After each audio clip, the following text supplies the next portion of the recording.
aleykum wa rahmatullahi taala wa barakatuhu bandiraɓe sehilaɓe musidɓe tedduɓe yeeɓiyankoɓe hettiyankoɓe ayawo habrirde télévision Al Mauritania wonɓe nder leydi ha caggal leydi onon foof e kuuɓal on calminama calminari tedduɗi calminari l'islam wonon mbiyama assalamu aleykum wa rahmatullahi taala wa barakatuhu wonɓe sengo YouTube e Facebook ne ko noon caggal yettude Allah e julde nelaɗo Muhammad sallallahu alayhi wa sallam mi yetti nene baba waliyam men seremɓe men hohoɓe diine e aada calminama juurama mi sakki juuɗe mi ñaaguima duwaw gardiɗo galle o kanko e dendagal dillowo ɗo e galle he calminama ñaganama Allah moƴƴere machallah e welede Allah min garte plateau télévision Al Mauritania yuɓɓinande moon jewte min keewi addande moon saaha kala so oɗo waktu naati machallah hande noon wonduɓe sukaɓe ɗiɗo laaɓa juuɗe machallah des nutritionnistes hande kaleten koko fati e diabète no titonde men ensemble contre le diabète inchallah bangam nano gayi wonani men gayi ko Halima Sadiya Kane nutritionniste ganduɗon kadi ko membre de division projet programme SMN so hokkama konngol tan inchallah mo haalan men ndeɗo tongode ko firata machallah e bangam nano ga ñaamo ga kadi wonani men ga ko Amadou Dia kañum kadi ko nutritionniste kañum kadi ko consultant nutrition de SOS diabète e kadi ko membre de division projet programme SMN machallah eɗen jiiɗi noon yajnade toɓɓere nde no feewi ɗum waɗi saabi bismiɗen ɓeɗo kadi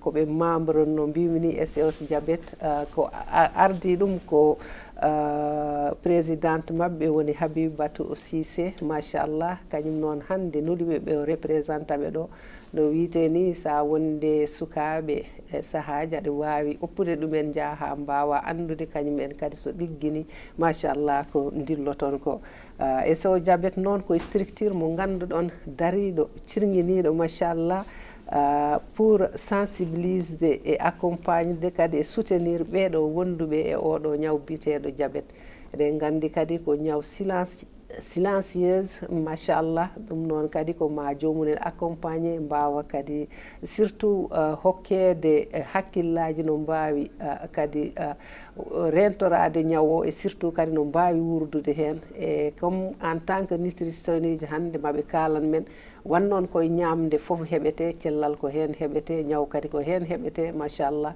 maɓe kalan men tan inchallah eɓe ɓuura yajnade hen ɗum noon heddi tan mi bismo hoɓɓe men tedduɓe ɓe mi hokkaɓe konngol garten e mbadi yewtere men nenoyi a wiyama Kane mbasa farnade noon yettode nde a bismama konngol e yeeso ma nenoyi assalamu aleykum wa rahmatullah wa barakatuhu min ko Halima Sadiya Kane komi nutritionniste hande mbeɗemi ɗo en e plateau Mauritanie télévision de la Mauritanie mbeɗa remercier tata Aminata Ba Rougui désolé mbeɗa remercier tata Rougui Ba e oɗo opportunité hande mo hokki min wonde ɗo en emin kaala haala diabète kadi min remercie kadi joom gardiɗo galle ɗo en et aussi e dendagal liggotoɓe ɗo en ɓe foof et surtout aussi je remercie tous les spectateurs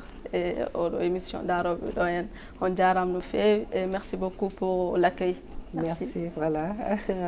Mi arta ga monsieur Amadou Dia Baboy a salminama a bismama konngol e yeeso ma machallah bismillah rahman rahim Mamadou Dia salmitama e kadi min jarnimama no fewi gam mbawɗa hokkude min invitation e gam joɗade ɗo hande télévision haala ko addi min ɗo surtout représenté en tant que membre de SOS diabète ko ardi foof min calmini kala darowo oɗo émission e gardiɗo galle o kadi kamɓe foof liggotoɗe hen dillo hen o debbo o gorko et les caméramans et les réalisateurs kadi foof calminama et aussi kadi les téléspectateurs kamɓe foof ɓe calminama mbiyama kadi bisimilla moɓe yewtere nde machallah Allah jarama on jarama no mbiyammi ñande fof ni tan noddude sattani ko notede ɓuuri sattude machallah ono on jii ko sukaɓe laaɓa juuɗe inchallah joni tan ɓe jajnuno men hen ko adi fof tan mayen mawo firan men d' abord ko woni ko tonguɗon ɗo ko SMN onon ɗiɗo fof kon membre hen voilà. SMN ko société mauritanienne des nutritionnistes. Ah d'accord. Voilà, ko ɗum woni ko ɗum firti voilà ko société mawɗo woni hen ko nutritionniste uji eɓe min keewi on a plusieurs divisions et tout je crois bien kadi hol arnoɓe ɗo en même présenté kaali journée internationale de l'alimentation maternelle donc en grosso modo ko ɗum ɗon. Machallah machallah donc bandiraɓe nani paami ɗum noon mi arayma tan monsieur Dia ko surtout présenta min association diabète Mauritanie nde sosande e kadi holko motivi mon créde oɗo association voilà. Jaram association SOS diabète créa ko fin 2019. Ko fin 2019. La motivation non waɗum ko Maman Abibatou Cissé. Je la salue de passage. Ko kanko hocci oɗo initiative kanko horma ko diabétique de type 1.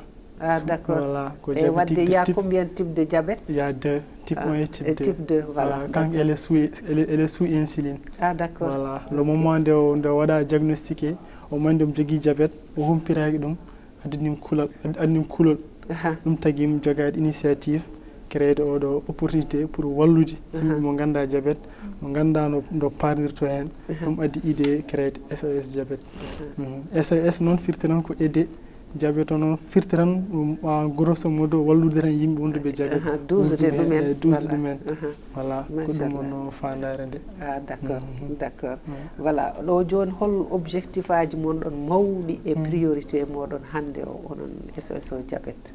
Machallah hande kam so tawi eɗen kala côté objectif on a min keewi objectif aji on a beaucoup des objectifs et surtout no mbirumami joni wallude wonen yimɓe aɗa andi sa wiyama aɗa wonde maladie tan sa andana ɗum e sa humpitaki ɗum voilà no wawi addandemde d'autres problémes goɗɗum kulhuli ɗi jibinanma ni goɗɗum addama stress ne addama dépression kanko noon ko ɗum heeɓima machallah non elle est très courageuse oui kanko il a vécu cette expérience pourquoi pas mettre en place oɗo association wawa wallude yimɓe woɓɓe so tawi ne jogui oɗo probléme min mbawa dusde ɗumen min mbawa kadi heɓɓiraɓe ɗumen ha mo gandanɗa hoorema diabète so tawi tan aɗa toppiri no wayri ni aɗa suive médecin ma aɗa suive régime ma machallah ko maladie gandanɗa aɗa wawi jurde hen balɗe voilà ko c'était juste sa suivi régime o tan kadi a waɗama accompagné no foti wayrini tan voilà espérance de vie ma ne wawi yaade ñandani certaines maladies et on a aussi un objectif d'ouvrir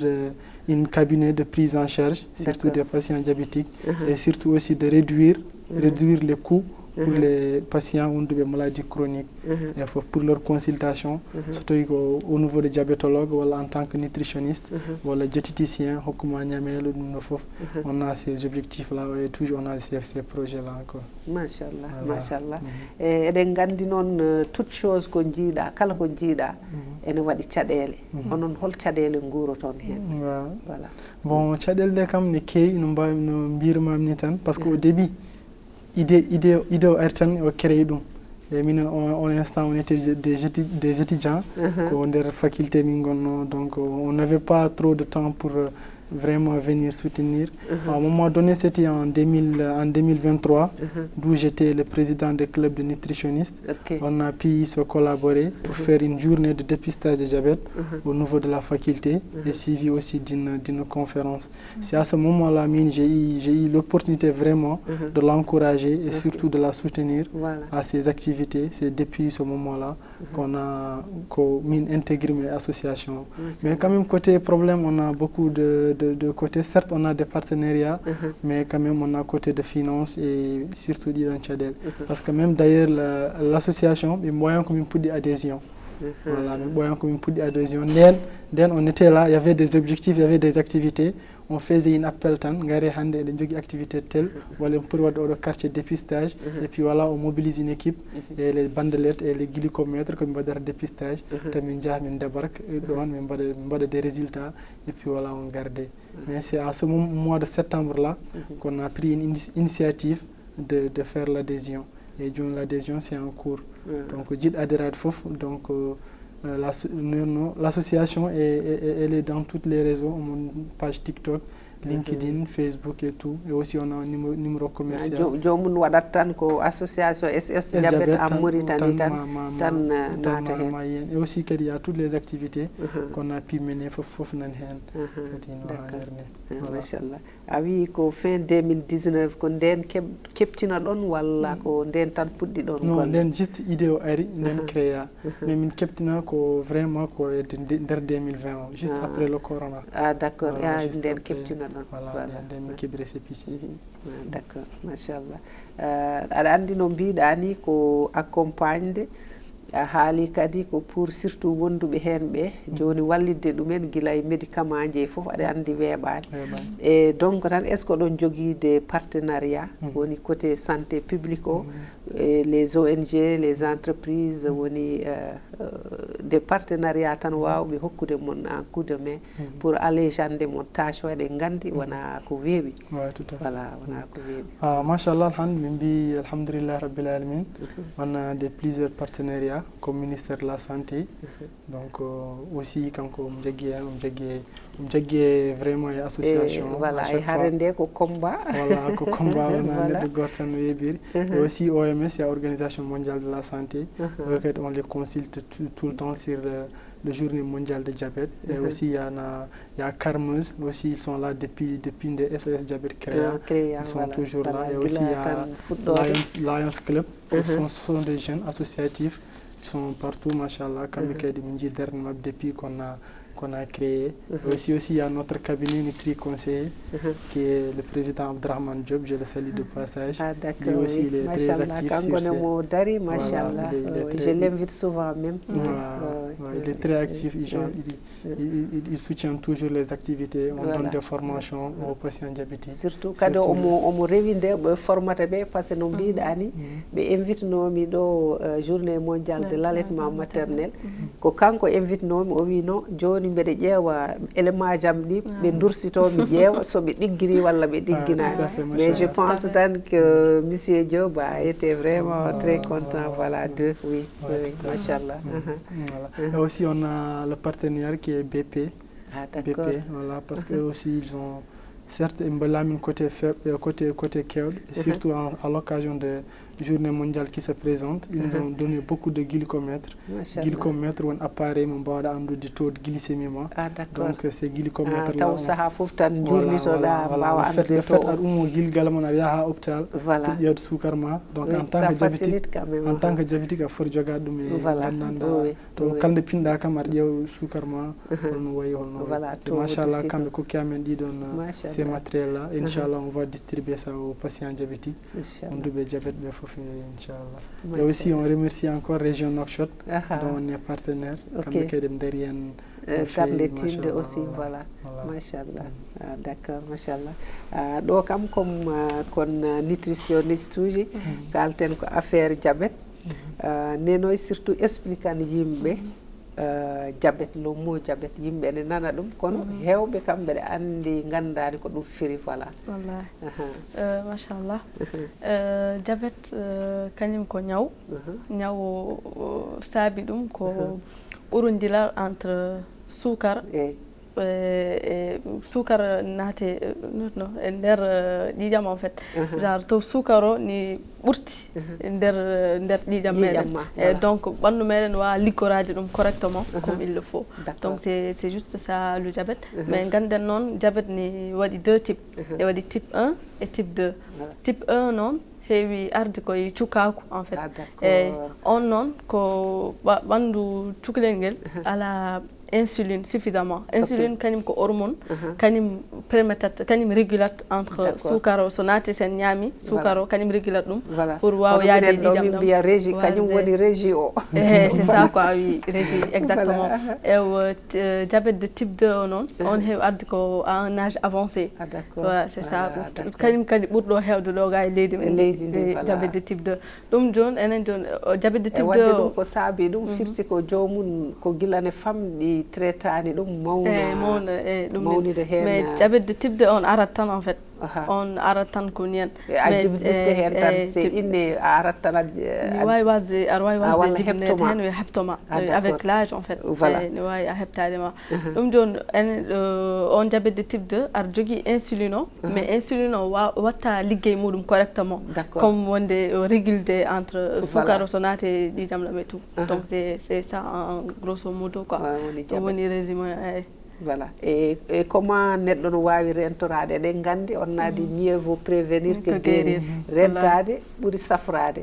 Et comment donc min kam je conseille ñamen équilibré bien équilibré non wiyete non e pular voilà c'est un mot technique aussi mais apportement voilà ñamde nen apportement hen glucide ay neɗɗo fof ni jogui besoin journalier et organisme journalier ko sohli donc enen cohli ko wiyete glucide on jon elle ko ni wadi sukar en fait ni dum ni wadi lipide kadi ko woni nebamed mais nebamed modde de en wadi kadi ko apportement comme le protéine donc dum woni alimentation équilibrée donc c'est ça et kadi éviten ñamde ñamel kebbe sukar andi joni en badi comme on le dit révolution nutritionnelle donc ko ari ko épicerie ni kewi supermarché il y en a beaucoup et tout donc en cooda gâteau en nandire tubakobe en fait ko be ñamatno ko gâteau ji en les pâtisseries là donc c'est trop sucré donc il faut éviter dum et maroji di kadi surtout enen on est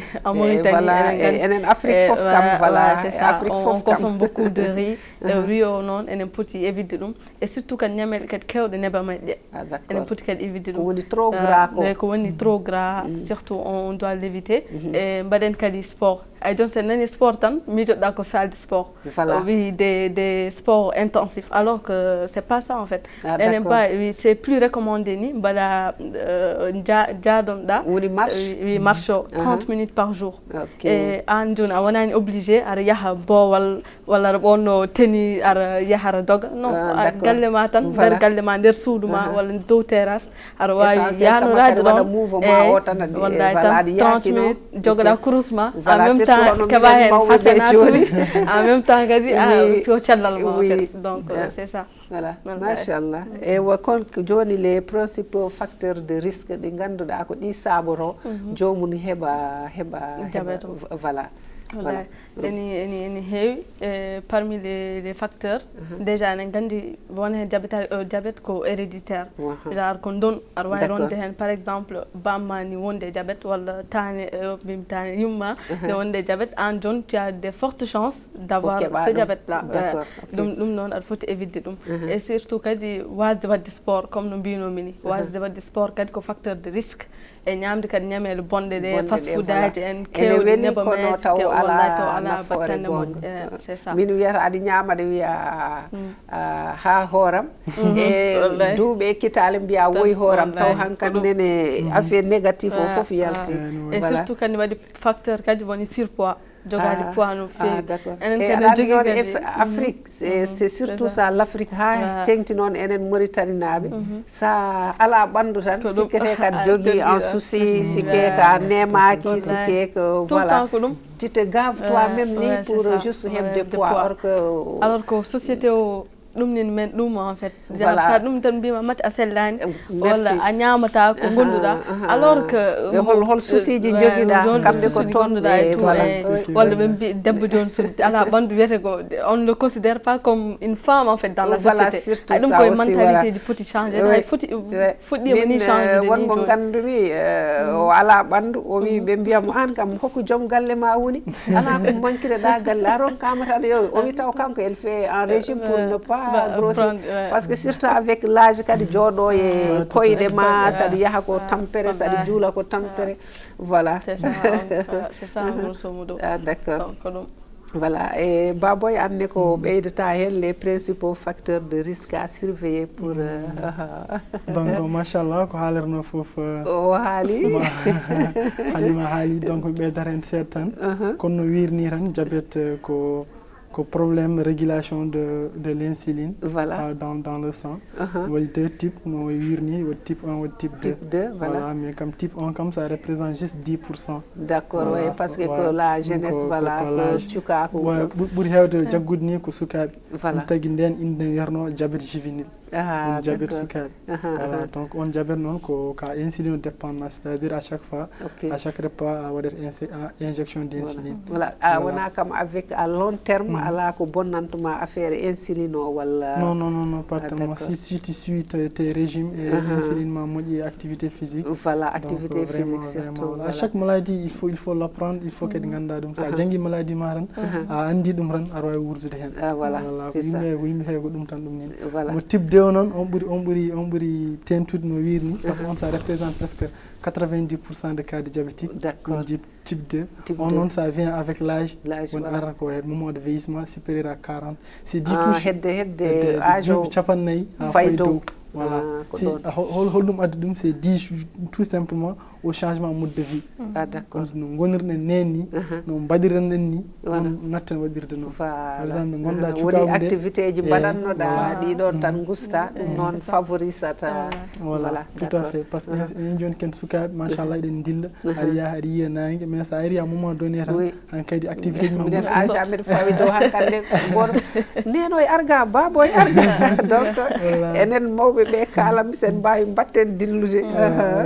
Tout à fait. Voilà. Donc il y a certains facteurs de risque qu'elle a souligné, la sédentarité, le fait de jouer d'adrène, de bouger en activité, parce que d'après les normes, 42,5% des patients diabétiques en type 2 sont en surpoids.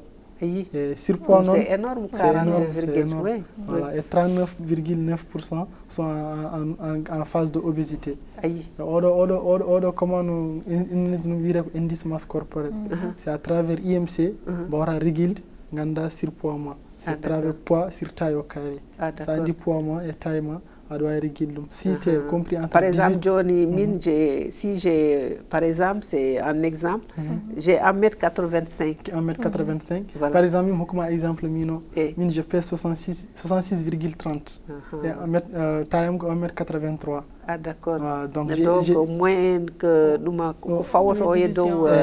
donc IMC normal c'est 21,3. D'accord. Donc je suis en phase normale. Parce que IMC phase normale c'est 18 à 25.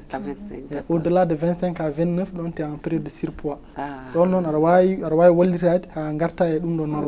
mais une fois ça y est, degré obésité, c'est-à-dire à supérieur de 30, donc c'est très difficile. Et pour voilà. Ça route au cas de l'air. Voilà, tout à fait. Tout à fait. Donc comme nous avons le facteur de risque, donc c'est juste le comportement alimentaire. Donc c'est trop gras, c'est trop sucré. Aussi on ne bouge pas trop, on ne fait pas. kewan wadde effort aji no feewi activité ji voilà pour dillude nde voilà machallah donc on kaali ɗo fof donc koye ñamde nde woni donc hol alimaji tan ɗi neɗɗo ɓuuri waɗa ɗum privilégié wona taw ko ɗin ɓurata vraiment hutorade ɗi ganduɗa bawɗi walliddema e évide Allah danduma e voilà Allah danduma e maladie o comme mbirani tan koye fof koye ñamde woni aɗa wawi sellude ñamde aɗa wawi kadi ñawde ñamde donc c'est ça fof koye ñamelde men tan natti joni kadi ñamelde men fof changé natti wade comme no nden yimɓe ñamde nden ga yimɓe ɓurno sellude je crois de voilà taniraɓe en par ce que nden ko ɓuuri hewde ko bio mais hande pour hebde bio c'est vraiment pas facile ko ɗum weeɓani donc en poti teddinde légume enen noon en gala tendance ñamde légume c'est ça mi wimani aɗa andi wona enen maaroye liɗɗi enen africain ji fof maaroye liɗɗi aɗa andi kala légume mo jiiɗa fawat hen yimɓeɓe ɓe ƴettantuma ko maaro o ɓolo légume o hokkayde ko watte koye hache décoration quoi alors ko ɗum ni moƴƴi enen poti privilégié légume o kadi légume o surtout hoto defen ɗum ha ɓenda tan ɓurnito e so ɓurnitima valeur nutritive gonɗi hen ɗi foof yahat en fait so yeehi mais wona yahata e barme o walla c'est pas comme ça non eyyi yaaha e barme mais kam c'est mieux kam c'est plus conseillé ñama ko woni hen ko dal source o en fait ko ummiɗo naata e ɓandu comme no wirni tan aɗa andi ya certains légumes ne wiye hydrosoluble et liposoluble won hydrosoluble joni ko ay mo ndiyam nani hen c'est à dire sont solubles dans l'eau par exemple joni de pomme de terre joni enen so tawi en mbaɗa fritage on a tendance de éplucher le pomme de terre kokke ɗum nder ndiyam voilà ɗo joni pomme de terre o joni ko waɗi vitamine hydrosoluble donc ndiyam ɗam hoccat vitamine gonɗo e foof wonta ko ñamanon ko hankkadi sukar ɓol d'accord voilà amidon ɓolo woni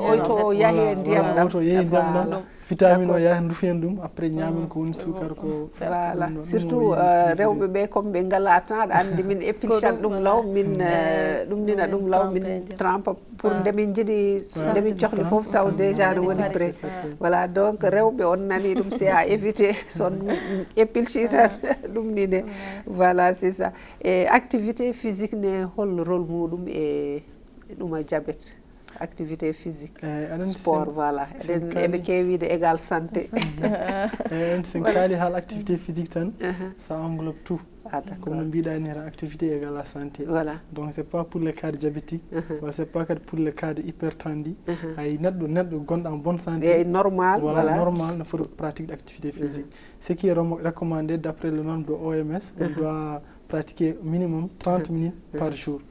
30 minutes par jour. Voilà. Ou bien 5 jours, 45 minutes dans la semaine. Ou bien 3 jours, 1 heure temps. Mais cela est vraiment déconseillé pour le cas diabétique. Mais diabétique, ce qui est plus recommandé, que 30 minutes par jour. 30 minutes par jour. Chaque jour, il faut 30 minutes. Voilà.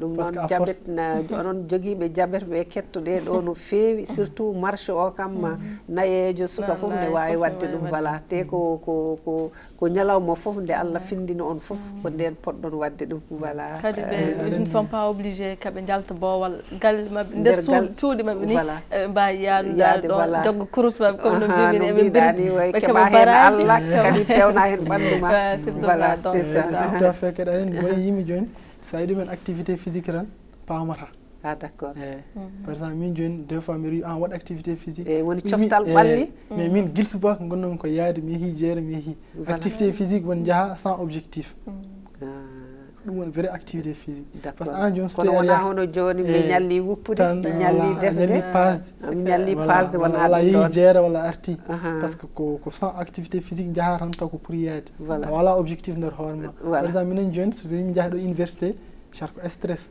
adrénaline non monti d'accord fami ɗum joni kadi ça pèse tika waɗi activité physique hakkille ma ne deeƴi d'accord vraiment taw ka jaada tan sans objectif objectif o ala sodde ala heddata taw ka jaada tan pour yakinade ɗum woni vrai activité physique d'accord ɗum woni vrai activité physique machallah ɗon ne famminima no feewi nenoy tan habitude tan à éviter surtout selluɓe ɓe ɓe cellani fof habitude tan mo neɗɗo foti sertude belle Allah ne danda ɗum kam mo wondani hen wasa wondude hen gonduɗo hen Allah hokka ɗum jaam voilà wonen habitude aji ɗi ene jeeya hen grignodde woni sikade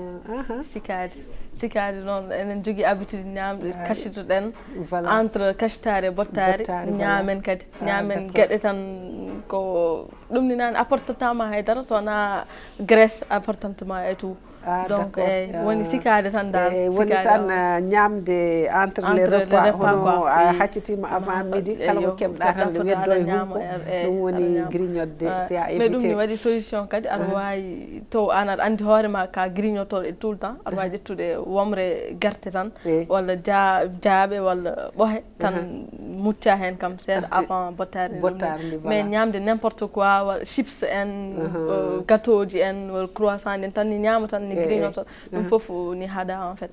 D'accord. Hay saɗi santire aɗa heyɗi avant bottare nde ara il faut que maîtrise a hoore ma. Aɗa wawi sa wawa noon maîtrise hoore ma no mbimi ni aɗa wawi ƴettude womre guerte walla jaaɓe walla ɗum ɗo no voilà mbasa tan ɓurtinde woni exagéré voilà tan yo huɗoko ma dillu tan dal en fait c'est ça kadi évite kadi jooɗade sans bouger aɗa jooɗi tan haydara waɗani joni surtout joni ɗi téléphone aji e ɗi télé ce n'est même pas ça joni aɗa andi nden ni mawɓe nden ne marchanno surtout Foutaji men mais hande ko autoji hay nokku a bougeta kadi nder galle climatisé auto climatisé to dawata climatisé tout climatisé aussi ɗum fof kadi voilà kadi e rentade ñamele kewɗe sukara ɗe comme no mbinomi ni e kewɗe lamɗam ɗe kadi aussi joni hypertension ni heewi donc tout ça faut éviter ça fof dal woni koye mode de vie tension o joni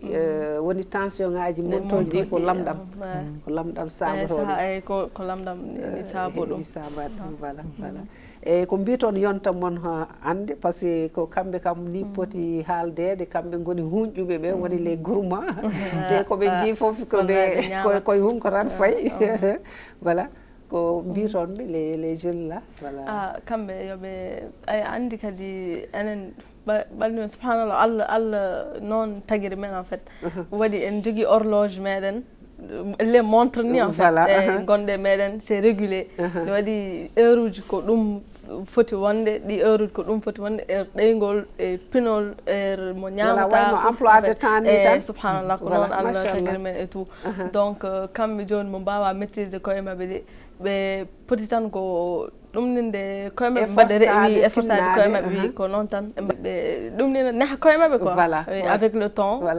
ni ɗumnina ni safro ala aduna ala ko ala solution en fait ko heddi ko an tan ɗumninata hun foni waɗi sacrifice kadi aussi hun foni waɗi sacrifice tu vas te sacrifier mais avec le temps kadi corps ma e hoore mum ma andu kañum ko gonuɗa ɗum fof ko ɗum wonata kañum ko nehirɗa ɗum no nehir sa nehi rawandu joni ko noon tan ko mbiɗa ɗum fof ko ɗum waɗata ɓandu ma kadi ko noon wayi en fait sa nehi ɗum mbeɗa wawi hokkude exemple ɓandu way tan no caméléon aɗa andi joni so ngabbe ɗo waɗa vert so ngabbi ɗo waɗa bleu so ngabbiɗa waɗa blanc donc ɓandu kadi ko noon wayi donc gonuɗa ɗum fof kanko ko ɗum kanko wona haaju makko kukkuɗama fof kadi ko ɗum o ƴettata ɗum tagui joni aɗa wawi ñamde ɓandu ma jar an hakkille ma ko ñamde tan woni donc gonta koye ñamdat ñaama kanko joni wona haaju makko o ƴettata tan ko sohli ko e ko sohlani ko o acca ɗon donc ɗum woni wonta graisse e mofto ɗon ni amaguise noon e amagasine o ha wonta graisse ha aɗa yiya ɓeɓe jogui poids ɓe gona surpoids en même temps ɓe gona des obèses donc ɗum foof koye horloge biologique o woni et tout donc il faut tan ɓe neha koye mabɓe mi acca voilà monsieur Dia voilà no haaldiri ni tan déjà o haali foof ko aɗa andi neɗɗo kam guila jibinɗen enen cerveau men gonti cerveau kañum hoorumum ɓurma andude an ɓandu ma no wayi donc holno wini tan min ko basiram yimɓeɓe holto jomumen jooɗo trop longtemps sans rien faire par exemple aɗa waɗa téléphone ma tan aɗa scroll TikTok par ce que pourquoi grignotage o adda ɗum parce que an joni sa haccirima so tawi tan a ala activité parce que la digestion ça fait en deux phases il y a orthosympathique il y a parasympathique enen joni so tawi eɗen ñaamiɗo on est en mouvement voilà l'adrénaline sécrète c'est-à-dire là la digestion va ralentir ma ustu yarata ko CS mais so tawi an haydara fewnani donc digestion wiyata oɗo hankkadi omo jogui temps donc le processus waɗata vite fait ɗum tagi addata yimɓe heydude wadde organisme o hoore mum ne faama saɗa jogui temps et ça ala temps bien sûr voilà machallah bien sûr donc tout ça c'est régulé par le cerveau comme andata an joni so tawi en mouvement ou bien so tawi en activité physique la digestion ça se passe mais il va ralentir ça d'accord donc mais so tawi a haydara par exemple joni jamma enen ken hirtoroɓe sen ɗani sen pini hay sin ko ngelaw kacirɗa hay sin ngelaw kirɗa sa fini ta redude ne luka parce que c'est-à-dire oɗo moment fof donc corps ma a métabolisme de repos donc vraiment il va profiter pour faire la digestion et ɗum ɗo kadi comme no haalni côté grignotage c'est pas mal donc yimɓe ne mbawi grignote mais grignote est quelque chose de l'essentiel. Voilà. Elle a souligné woni jaabi on appelle ça fruits secs aɗen des fois e mbaɗa publicité manger 5 fruits et 5 légumes par jour voilà. mais nous on a tendance toujours à savoir que les fruits et légumes ko pomme banane voilà si ñama ɗum tan mbiyanke ñaman haydara alors noon en jogui fruit ɓurɗo riche te nan ɗo woni jaaɓe tellement c'est très riche woni kadi c'est riche en calcium murtode e foof hay tamoroje ko ñamre ko sont des fruits hay tamoroje ko ñamren ko sont des fruits hokkuma yertan instant nelaɗo sallallahu alayhi wa sallam ñamanno ɓurno kay tamoroje ray ndiyam donc machallah e celli hen e foof nous on a tendance à aller à chercher les chips wala les gâteaux sont des aliments à calories vides les chéri ne woni coûteux c'est coûteux voilà parce que les chips joint ça contient du sel et ça contient il y a aussi ce qui contient du sucre ça ñami jo heddora ko ɓanduma e so tawi tan a bougera parce que aɗa andi chaque neɗɗo apport journalièrement on ko sohli voilà so woni excès tan des fois ma addu décomposition voilà des conséquences waɗa ɗum mais enen noon so tawi tan conséquence o feeñata joni on n'a pas tendance à ouvrir tout à fait d'accord ce sont des conséquences à long voilà terme donc en gara à l'âge de vieillissement tan déjà système immunitaire men c'est affaibli surtout ayi ko ɗin âge uji tan ni ñabbuji kewɗi peñata jalta voilà pawdira kadi surtout pawdira surtout voilà ɗo garammi koye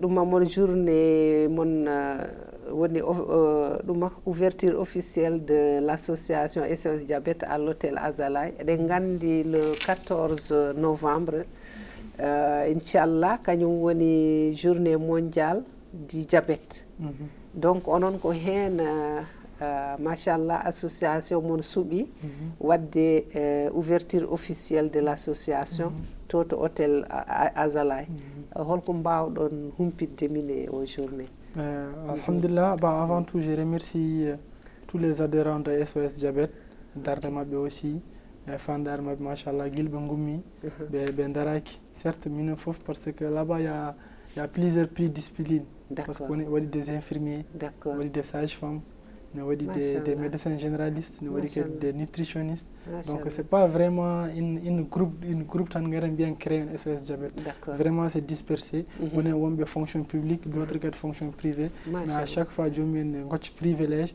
gara kadi wadde no yonno association wadde tan no fanda almudo ni ko ari rendi voilà ko ari rendi voilà comme on a tendance à dire maman Abiatou yer SOS c'est notre bébé d'accord bébé amina fof voilà donc c'est ça alhamdulillah aujourd'hui ça fait 5 ans qu'on célèbre la journée internationale de diabète. Machallah. Voilà, depuis 2019, chaque année. Raison de plus, j'ai remercié Jean Nouakchott parce que les années dernières, c'est là-bas qu'on célébrait. Mais alhamdulillah, que l'année passée, on a pu sortir hors des pays, juste pour montrer les villes. aussi à l'intérieur du pays aussi. Voilà. Alhamdulillah aussi, parce qu'on a ces activités encore. D'accord. On organise beaucoup de caravanes de santé. Et surtout en cette année 2025, on a fait pas mal de caravanes. On a fait celle de Techtayet. Machallah, c'était très enrichissant. On fait aussi le dépistage diabète.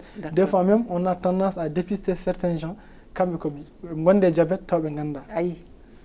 Alors comme no mbiɓe c'est une maladie très silencieuse so feeñi tan taw ko hankkande ne wonto yetti voilà les zones sont des zones très reculées donc des fois le week-end là on propose des caravanes de santé aussi qui est composé encore de médecins généralistes avec un caravane qui est un médecin généraliste qui va t'accompagner 2 jours c'est pas évident mais nous comme en tant qu'association SOS Diabète alhamdulillah alno hokkimin nder ngoɗon fartang kal caravane mo min jeeyi walla kal caravane mo min mbawi yaade min nawor kam des médecins généralistes gandanɗa wawi hokkude nenno population ou bien communauté o ɗum ɗoji moɓe cohli aɗan toon sont des zones très reculées aɗa wondude maladie généraliste kañum ko ne humpiti fof min wiyata way tan kono maayo ni no wela fof yiniroɓe généraliste voilà machallah tout à fait kadi mbeɗe invite yimɓeɓe kadi à aller se diagnostiquer parce que enen en tant que enen murtennaɓe ou bien habitude men ne wonde so tawi mbeɗam ɗoran hannde haydara mi ala mi yara hôpital voilà taw haydara mi tinani tan ne muusami hay sahaaji ne ne muusma mais aɗa waɗa hami jigana goɗɗum voilà aɗen ɗe ɓe mbi c'est pas parce qu'on n'est pas malade qu'on est en bonne santé wona ñawani tan firti kadi selli donc des fois ne moƴƴi jaaha mbaɗa dépistage ƴewa sukar ma ƴewa tension ma voilà taw tolnotoɗo aɗa wawi corrigde ɗum aɗa wawi artude caggal mais so yi wonno bonirata tan en par ce que no mbimi ni ñaw wona guiyal saka ɗoofe mais sa andi law tan aɗa wawi maîtriser ɗum hay médecin ji ɗi aussi ko ɗum jiɗi gara e mabɓe law beela ɓe mbawa aussi voilà c'est ça donc journée internationale diabète ko 14 inchallah voilà novembre donc yimɓe foof nenoɗa to garat to hôtel Azalaï à partir de 9h à 9h inchallah voilà il y a 2 panels donc waɗi jewte machallah que tous les partenaires que j'ai cités ici ils seront présents y compris ministère de la santé monsieur son excellence je le salue de passage et tous les autres partenaires Lions Club BP Nutri conseiller comme fou et ben ton donc min jogui jewte ɗiɗi premier yewtere won premier panel won engagement secteur public et privé pour contre la diabète parce que aɗa andi comme j'ai l'habitude de dire diabète kañum genre c'est une maladie à multifacteurs. Oui. On a facteur gotan. Il faut garder un facteur santé, garder un facteur environnement. Voilà. Et faut donc vraiment. Voilà, c'est ça. Tu peux pas le définir en un seul terme. Voilà. Voilà. Donc vraiment faut revoir tous les côtés pour vraiment garder une définition exacte. Raison de plus, on a pris cette thématique, genre le secteur privé, le secteur public, comment ils vont guider les gens pour vraiment. D'accord. Accompagner les diabètes. Voilà, mon premier alternate. Et machallah, il y a des docteurs très spécialistes qui vont animer le débat. Et Inch'Allah, donc il y aura des échanges. Et le deuxième alternate, le panel dit d'abord sécurité alimentaire, nutrition et prévention du diabète. Donc ça y est, à chaque fois, il y a côté nutrition. Oui, parce que voilà. Et pourquoi il y a côté sécurité alimentaire?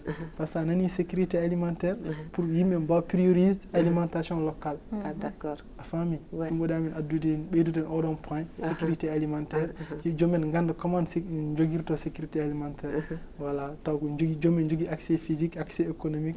ɗo taw tiiɗa en ɓuri jaarande en dépense ko haalis kewɗo alors taw ko te kadi taw ko keɓoton ɗo ko kadi ɓuri wonde accessible et sellude ni par ce que ɓe to c'est des commerçants ay ko ɗum waɗi engrais ji ɓe mbaɗata hen ndi ko pour yo yaw ko fonno wadde 3 mois waɗa 45 jours ɓenda donc voilà aussi c'est le marketing parce que enen joni na tendance aɗa wawi yiide cukalel joni la ɗum boutique mbiya sod ko yiiɗi huccire buri ko fof ƴewata ko ɓuri yodde ko voilà pour attirer voilà hokkam moye paquet anda paquet o ko woni hen donc voilà quoi donc avec le marketing encore c'est un peu ko ɗum ɗon voilà c'est vraiment ko ɗum woni no fandara men le 14 novembre inchallah yimɓe fof kadi invita to no gara hôtel Azalaï inchallah à partir de 9h voilà jusqu'à inchallah ha jewte ɗe gasa kadi aussi il y a d'autres activités internes comme j'ai dit il y a distribution des glycomètres woni appareil wadde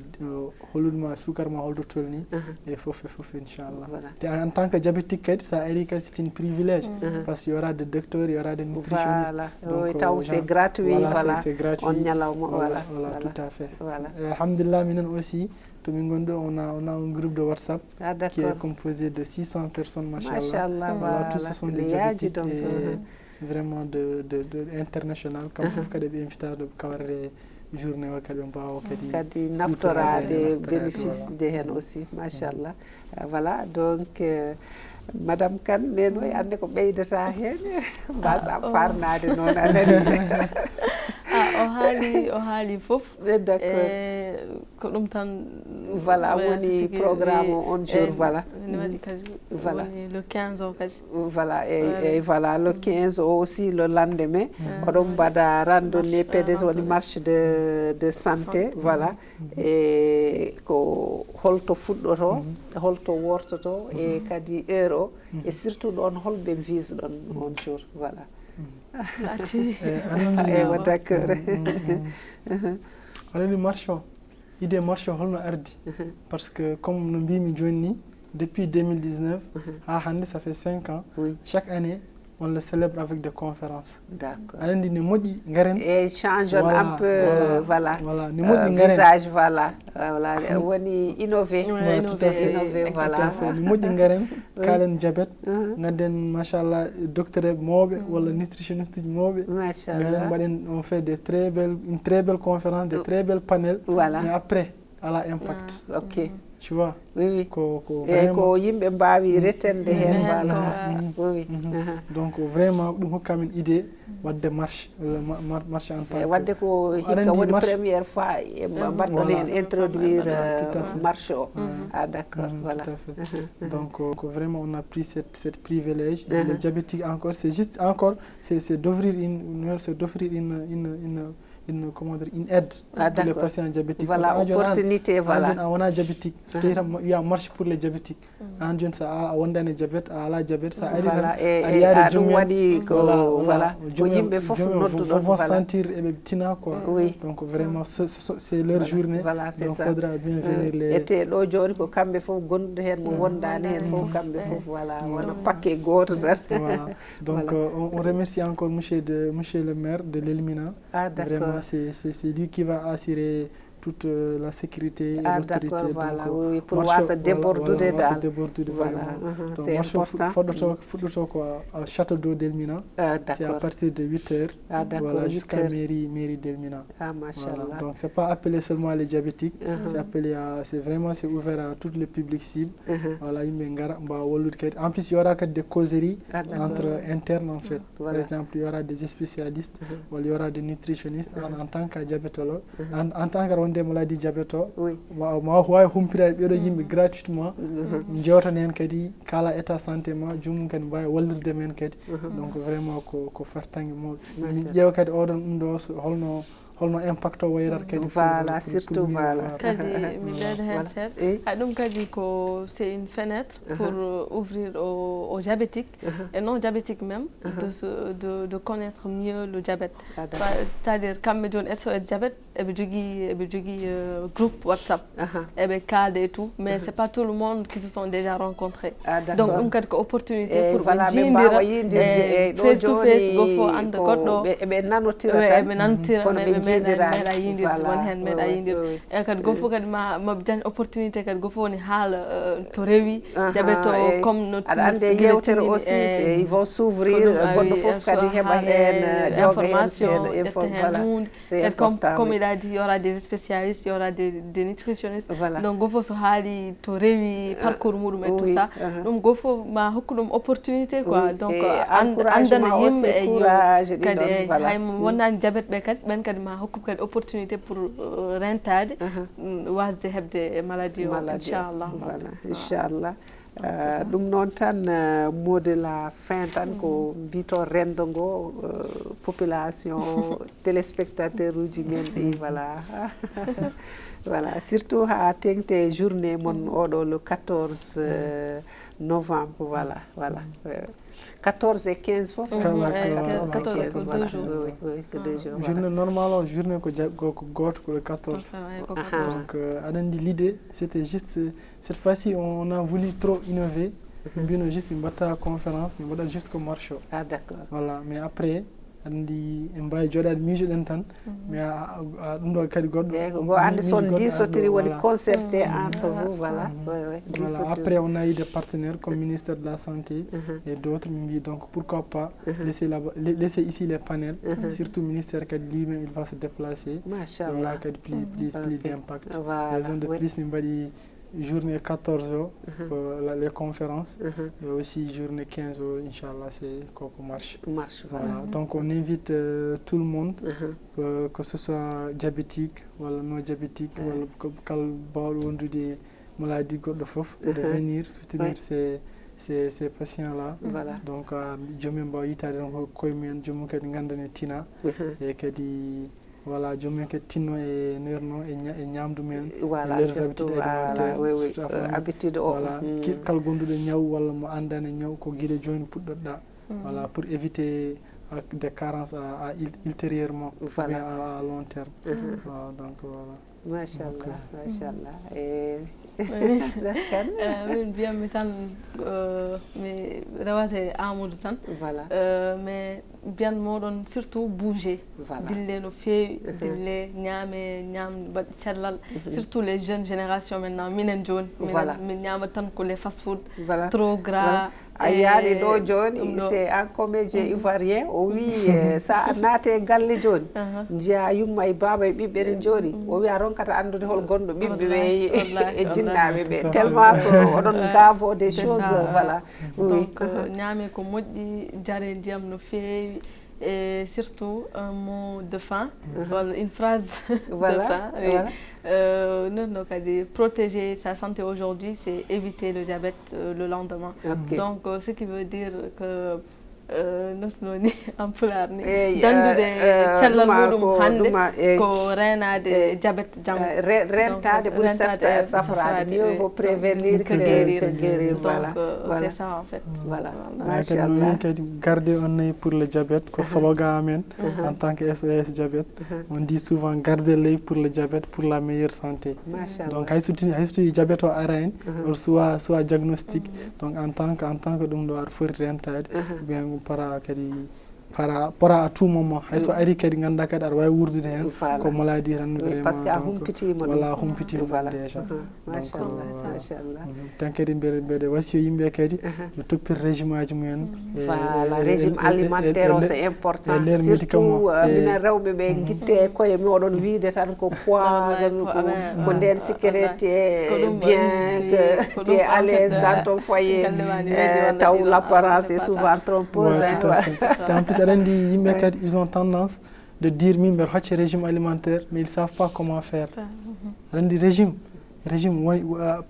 par exemple joni enen e rendo men walla ɗum ɗo men yimɓe on a tendance wiide mi haccirat mi wattoraka mi wasi hirtade. Voilà. A famille. Alors non ɗum ɗo joni moƴƴani ma ma addude conséquence. Il faut respecter les trois repas là ɗum c'est kacitari bottari et hirande ɗum c'est obligatoire. Et tous les âges aussi. En cas de situation kala situation mbawɗa wonde hay sa sellani ɗum c'est obligatoire.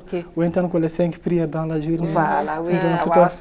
Aɗa andi des fois kadi ɓandu ma no mbimami ni cerveau guine jibinɗa koye ɓandu ma onon gondi so tawi tan an joni sa haccirima a wottima a hirtay janggo kadi sa respecti le même no oɗo wini circle oɗon circadien lui il va se dire an momo to gonɗa ɗo ala ñamde a faami donc sa ari tan sa ñaami le 80% hoccata ɗum woɗɗum stock 20% ɗi noon hocca ɗum des fonctions vita woni fonction ɗum ɗo voilà donc vraiment donc andi kadi genre le fait beaucoup stocker à watta activité physique c'est ça qui amène la graisse trans ɗum hokkati yimɓe obésité aya jiya joomum waɗi ko régime pour ustade ya ɓo joomum ɓeydo donc vraiment donc aɗa andi régime won waɗirte par ce que aɗa andi koyem ko ustude tan par exemple joni régime pour les diabétiques par exemple il y a index glycémique il y a des aliments qui sont index glycémique à haut très haut donc oɗon tan ustere par exemple joni feccere mbour min guitta feccere mbour o min remplace goɗɗum a fama mais taw hatta juste les 3 repas non ɗo juste les aliments tan à travers les index glycémiques et tout ko à travers ɗum no tan change te mais le repas là c'est ça reste intact vraiment ɗum woni un vrai régime alimentaire. Kadi mbeɗa ɓeyda hen hunde seeɗa enen jogui tando enen pamani en fait enen mbiya ni waɗi des aliments interdits alors que aliments ɗi foof aliments ne sont pas interdits haydara ala hen ko haɗa mais enen joni so neɗɗo joni so wiyama ko diabète tan hankkadi déjà de 1 ko stressi déjà sa wi diabète tan a huuli mbiyata ko maadi rawat hen alors que c'est pas ça kañum ko il suffit juste que respecta régime mo poɗɗa ñamde donc kadi ala aliment interdit c'est juste an joni goto fof holno no wayi joni won hen yimɓe so ñaami hunde seɗɗa tan il suffit que ñaami hunde seɗɗa index mabɓe glycémique monte won hen yimɓe kadi ça prend du temps pour ni ɓeeɗo donc ɓen foof ko fof ni jogui ko foti ñamde et tout mais il y a pas d'aliment interdit ɗum wodani mais parce que les organismes diffèrent ɗum ɗo physiologique wona gotum donc a an tan andat no ñamirta no gustirta limita en ko ɗum tan et avoir une bonne hygiène de vie ko ɗum tan aussi souligner un point très important, un cas de stress. Un cas de stress, ça tue à petit feu. Si on est diabétique ou ça on est diabétique, à un moment de force à stress, genre à un moment donné man stress ko ennemi organisme bien sûr donc stress nos activités physiques jureraient dans la santé stress quelque non voilà parce que stress à un moment à stresser cerveau ça va diminuer et cœur ça affecte les organes intérieurs d'accord vitaux là voilà ça les affecte donc surtout en tant que net normal faut un stress donc wonduɓe diabète je entourage aussi surtout la famille de ne pas le négliger c'est pas forcément on des diabète wala sellantan on l'écarte de la famille faut toujours faut toujours l'inviter puis jone mako jalden mako voilà pour qu'elle sente bien dans sa peau voilà vraiment ma wallum kadi et leur traitement est aussi genre de sentir kadi vraiment aider voilà pour ne pas seulement attendre à 14 novembre une journée internationale diabète balende diabétique donc voilà donc pour ce journée donc les diabétiques on va les jeter tous les jours voilà vraiment donc c'est-à-dire on appelle j'ai fait ça à l'entourage et surtout à la famille donc c'est pas forcément net de wonde ko diabétique ran wala hypertendu wala ko vieux wonde vieillissement ran vous l'isolez comme ça parce que accompagner soutenir tout à fait moralement physiquement voilà et comme nous oui famille de la part de la famille kadi surtout on a isolé ni tan jaar accude e kartude hay ko be ñamat ko e be mbawi ñamdude mo dum e be jeɗamo hen seulement il faut pas exagérer jogi quantité beñe en fof jaar ko mbawi wadde fof on wawi ñamde dum mais faut pas ser yo met hen tan en fait mais faut pas dire ala hoto même an ka diabétique moƴƴani ma walla ne wadi sukar non on voit ñamde mais de façon limitée quoi donc oui, c'est ça c'est juste c'est important parce que so boyi neddo hormone va se sentir frustré hay ko ñamat ko nata yidde ko ñamat ko ni parce que yimbe nan ñama ko wendi anami gattuma a ñamta sukar non c'est pas ça donc dum hay dum kad yimbe kan petit femme de dum no fewi gande comment agir voilà l'accompagner voilà machallah Allah jarama on jarama bandiraɓe sehilaɓe musidɓe tedduɓe ko tottoɗen e waktu gasi ha laaɓi wonnoon hojomaji ne doga dartaki mbeɗa yetta mbeɗa jara sukaɓe ɓeɗo ɗiɗo laaɓa juuɗe machallah no wiite ni gandal koko suuɗi sa yeehi a janggoyi tan machallah on jii ko onon jiiri guite mon naniri noppi moɗon ɓeɗo sukaɓe hande machallah kalannoɗen noon kono mbimi ni temmen ensemble contre le diabète oɗo ñaw mo ganduɗon ɗaniɗo so fini tan tawat ko wonto yetti kadi e association mabɓe o woni SOS diabète association SOS diabète taw ardi ɗum ko Habi Batou Cissé machallah gurnoɗo ñaw o kañum noon heeɓi miijo créé pour findinde famminde accompagne wan noon ɓe mbima gadiɗo may suudu wima rento dialal machallah o neldi ɗo noon hande élément ji makko ɗiɗo woni no mbimi ni banggam nanoga ko ñamowo ñebbe o Alimata Sadia Kane nutritionniste kadi membre de division projet et programme SMN voilà kañum kadi e Amadou Dia hettiri banggam nanoga kañum kadi ko nutritionniste consultant nutrition de SOS diabète et membre kadi de division projet programme SMN machallah on nani ɗum noon wiyatan yo battu hakkille koɓe kaali ɗo ko wasiyaji ɓe totti ɗo ko neɗɗo surtout sa mawni ko an safrata hoorema e kadi surtout en naniɓe ɓe ɓeydi tan ko vraiment rippude e ñamele ɗe wan noon ko hen foof dañete saɗa ñamaɗa wiya ha hooram ɗon e duuɓi kitali taw yaltini tooke gonɗe toon mbiya woyi hooram ɗum noon ko enen mbawi safrude koye meɗen ɓe noddimon noon erago ñande 14 novembre to hôtel Azalay eɓe mbaɗa toon ouverture officielle de l'association SOS diabète ɓe kalnimon programme mabɓe no lelori e kadi le 15 eɓe mbaɗa kadi marche e kadi taw départ o ko no mbiɗa koto e château d'eau voilà arrivé mairie de 6e woni Elmina voilà ɗum noon on noddama keewal e peewal nde garoton tawtoroɗen ɗum surtout kadi mbawen sembinde wonduɓe hen ɓe en ñaaguima Allah wonduɓe hen ɓe yo Allah sellin ɗumen ɓe gondani hen ɓe kadi yo won kumpa mabɓe ya rabbi mi wiyamon tan noon mbeɗa yetta on mbeɗa jaara mon mi yetti mi jaari technicien ji ɗi e kuuɓal wannoon ko caggal Allah e caggal mabɓe so mbawi yiide mbaadi yewtere ndi e kañum kadi e sawtowol ngol no mbimi ni caméraman am o toujours mi serata e jardemo e yettudemo woni Zeyne no mbimi ni il répond vraiment à son nom Zeyne no mbimi ni woni bien woni moƴƴo woni fofof voilà Zeyne kam eɗen gandi ko firti e safarore voilà machallah mi hokka mon tan aadi kadi ha saaha goɗɗo so weeli Allah ɗo e yondere faande ɗon e nden yen gone jaam nden gaynaka Allah e nden kamon ɓuuray ladde funnague hirnague rewo e worgo wassalam